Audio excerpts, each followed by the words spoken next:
Paracord, where does it come from?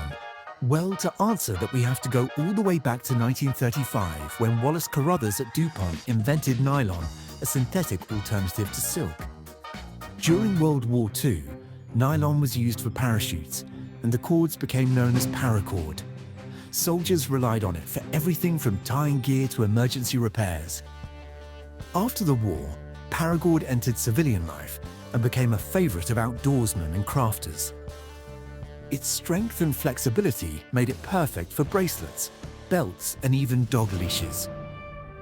It was even used during a Hubble Space Telescope repair mission in 1997.